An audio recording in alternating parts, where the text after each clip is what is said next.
আদম আলাইসাল্লামের সাথে দেখা হয়েছে কার? মুসা আলাইসাল্লাম। তো মুসা আলাইসাল্লাম আদম আলাইসাল্লামকে বলছেন, আব্বাজান, আল্লাহ তাআলা এত কিছু জান্নাতে আপনাদেরকে দিয়ে রাখলো, শুধু একটা গাছ এটার কাছে যেতে না করলো, এটা না খাইলে হতো না? কেন? আপনি খাইছেন বলে তো আমরা দুনিয়াতে আইতে এসেছি। আপনি দুনিয়াতে আসছেন, আমরা দুনিয়াতে আসছি। আইসাই যে ফেরাউনের কবলে পড়ছে, জ্বালায় মারতেছে। যুগে যুগে ফেরাউন, পুরুষ ফেরাউন, মহিলা ফেরাউন জ্বালায় শেষ করে দেয়। এক এক সময় এক এক ফেরাউন আসে। এই যে আমরা এখন কি করতেছি, জ্বলতেছি। আপনি কেন খাইলেন? এটা না খাইলে হইতো না। আপনার কারণে আমরা এই পেরেশানিতে পড়ছি। বুঝেন কি বলে? সমস্ত পেরেশানিতে পড়লাম কার কারণে? আপনার কারণে। কে বলতেছে? মুসা আলাইহিসসালাম। আপনি এটা কেন খাইলেন? হযরত আদম আলাইহিসসালাম বলতেছেন, আমি খাইছি, তোমারে কে বলছে এই কথা? বুঝছেন? মুসা আলাইহিসসালাম হলেন, আমি বলি আপনাদের বাবার ছেলেদের মধ্যে সাধারণত 2 নম্বর ছেলে যেটা হয় মাজ্জা, এটা চেতা টাইপের হয় সাধারণত। আল্লাহ তাআলা এটারে বানান শত্রু বাহিনী এসে যেন তার বাপের জমি টমি দখল করে নিতে না পারে। আর বড়টাকে বানান আল্লাহ তাআলা অনেক বুদ্ধিমান হয়, কিন্তু বেকুবের মতো থাকে, একটু সাদা সিধা থাকে, ওটা ঠান্ডা থাকে। আল্লাহ বানানি ঠান্ডা, কারণ সবাইকে লইয়ে চলতে হবে। তো ভাই বোনগুলোর ভিতরে যেন মিল মহব্বত রাখা যায়, সাধারণত এই বুদ্ধিটা আল্লাহ তাআলা বড়টাকে দিয়ে রাখেন। আবার কখনো এটার বিপরীতও ঘটে। ঘটে কি ঘটে না? তো আদম আলাইহিসসালামের যে পোলাপাইন আছে, এরা সবাইকে সমান। হ্যাঁ, সমস্ত নবীরাই আদম আলাইহিসসালামের আওলাদ, কিন্তু আদম আলাইহিসসালামের আওলাদের ভিতরে মুসা আলাইহিসসালাম হলেন মাইজ্জা পোলার মতো, কাউরে ছেড়ে দেন। খোদ রসুল সাল্লাল্লাহু আলাইহি সাল্লাম যখন মেরাজে যান, সহিহ মুসলিমের হাদিস, যখন রসুল সাল্লাল্লাহু আলাইহি সাল্লাম কোথায় যান? মেরাজে যান। জিবরাইল আলাইহিস সালাম এক এক জায়গায় নিয়ে যাচ্ছেন। আপনারা বিরক্ত হচ্ছেন? আচ্ছা, নিয়ে যাচ্ছেন, এক এক আসমানে যান, এক এক নবীর সাথে দেখা হয় এবং মুসা আলাইহিস সালাম পরিচয় করিয়ে দেন। প্রথম আসমানে দেখা হয়েছে হযরত আদম আলাইহিস সালামের সাথে। রাসূলুল্লাহ সাল্লাল্লাহু আলাইহি সাল্লামকে পরিচয় করিয়ে দিচ্ছেন জিবরাইল আলাইহিস সালাম, হাদা আবুকা আদম, ইনি আপনার আব্বা আদম আলাইহিস সালাম, ফাসাল্লিম আলাইহি, ওনাকে সালাম দেন। এটা প্রোটোকল। তো হযরত আদম আলাইহিস সালামকে কি করতেছে? সালাম দিয়েছেন রাসূল সাল্লাল্লাহু আলাইহি সাল্লাম। আদম আলাইহিস সালাম উঠে দাঁড়িয়েছেন, সন্তানকে সম্ভাষণ জানিয়েছেন, মারহাবাম বিন নবিয়্যিস সালেহ ওয়াল ইবনিস সালেহ, ও আমার প্রিয় সন্তান, ও প্রিয় নবী, শুভেচ্ছা, স্বাগতম। দ্বিতীয় আসমানে গেলেন, ওখানে আরেক নবীর সাথে সাক্ষাৎ। তো বলছেন, আপনি সালাম দেন, আপনার ভাই অমুক। উনি সালাম দিলেন, উনি বলেন, মারহাবাম বিন নবিয়্যিস সালেহ ওয়াল আখিস সালেহ, ও আমার প্রিয় ভাই, ও আমার সম্মানিত নবী, আপনাকে শুভেচ্ছা, স্বাগতম। এইভাবে যেতে যেতে হযরত মুসা আলাইহিস সালামের সাথে দেখা 6 নম্বর আসমানে। কয় নম্বর আসমানে? 6 নম্বর আসমানে। তো বলছেন সালাম দেন। তো সালাম দিছে, ইনি কে? আপনার ভাই মুসা। সালাম দিয়েছেন। রাসূল সাল্লাল্লাহু আলাইহি ওয়াসাল্লাম বর্ণনাও করেছেন যে আমার ভাই মুসা তোমাদের মতো, তোমাদের মধ্যে অমুকের মতো দেখতে, কাজদি শানুআহ, এদের লোকগুলো যেমন হয় মুসা আলাইহিস সালাম দেখতে এরকম। তোনার সাথে দেখা হলো। দেখা হওয়ার পরে সালাম দিলাম, সালামের জবাব হলো। তারপরে হযরত মুসা আলাইহিস সালাম ওই একই কথা বললেন।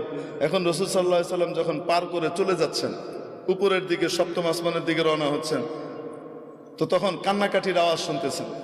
কেঁদে কেঁদে কেউ বলতেছে, আল্লাহ, এটা কোনো ইনসাফ? আমার পরে আসছে আর আমার আগে উপরে চলে যেতেছে, এটা কোনো কথা? এটা কিসের ইনসাফ? আমি কত কষ্ট করছি এসে। তো হযরত মুসা আলাইহিস সালাম রাসূল সাল্লাল্লাহু আলাইহি ওয়াসাল্লাম জিবরাইল আলাইহিস সালামকে বলতেছেন, কারণ অভিযোগ করতেছে কার উপরে? বাপরে বাপ, ভয়ঙ্কর কথা। আল্লাহরে থ্রেট দিচ্ছে, এটা কিসের ইনসাফ করলেন আপনি? উনি বলতেছেন, এটা কি এরকম করে কথা কি কয়? রাসূল সাল্লাল্লাহু আলাইহি ওয়াসাল্লাম ঘাবড়ে গেছে, এইরকম করে কথা আল্লাহকে কি কয়? তো উনি বলতেছেন, হাদা আখুকা মুসা, সাউতু মুসা, আপনার ভাই মুসার আওয়াজ। কি বলেন?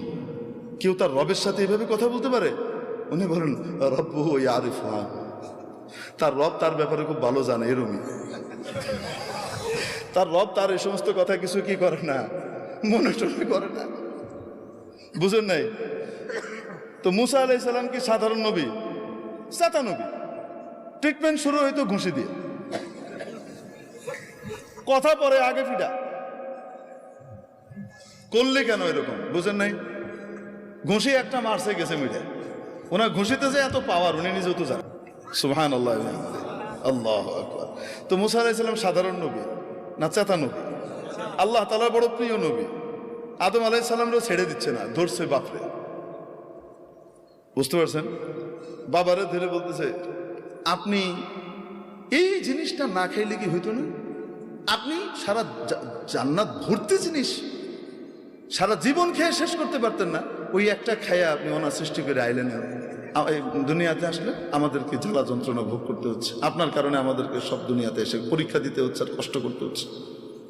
হযরত আদম আলাইহিস সালাম তো তার রব যেহেতু ওনার বান্দার এই ভাষা সম্পর্কে বুঝে, তো বাপও তো বুঝে, তো বাপও রাগ করতেছে না, চপ বেয়াদব কোথাকার, তুই আমার লগে এভাবে কথা কস, এটা কইতেছে না।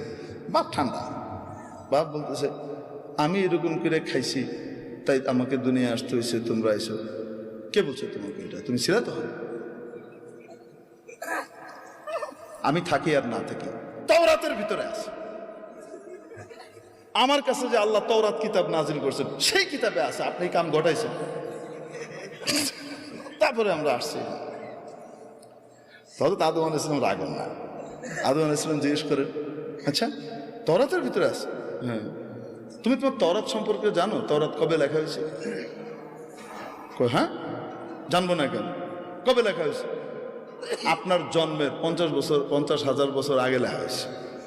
আরেক রাতে 40,000 বছরের কথা আছে। আমার জন্মের 50,000 বছর আগে তোমার তাওরাত লেখা হয়েছে? হ্যাঁ, তাওরাতের ইতিহাস আমার উপরে তাওরাত নাযিল হয়েছে, আমি জানবো না?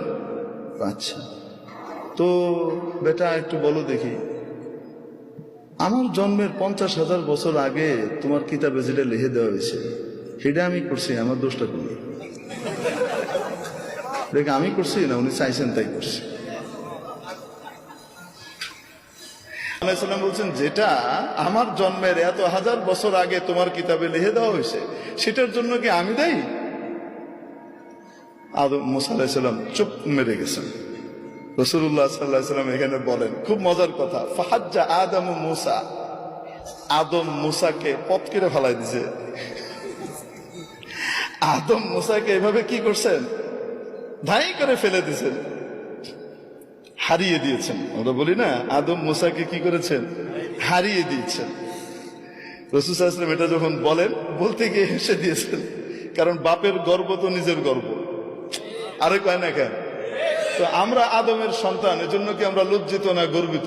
তো এই যে হযরত আদম আলাইহিস সালামের সাথে মূসার কথোপকথন, আলাইহিস সালামের কথোপকথন কোথায় হয়েছে, এই হলো প্রশ্ন। বুঝাতে পারি নাই? মুহাদ্দিসিনে কেরাম এখানে ঘাটাঘাটি করছেন যে এই দুইজনের সাক্ষাৎটা কোথায় ঘটেছিল।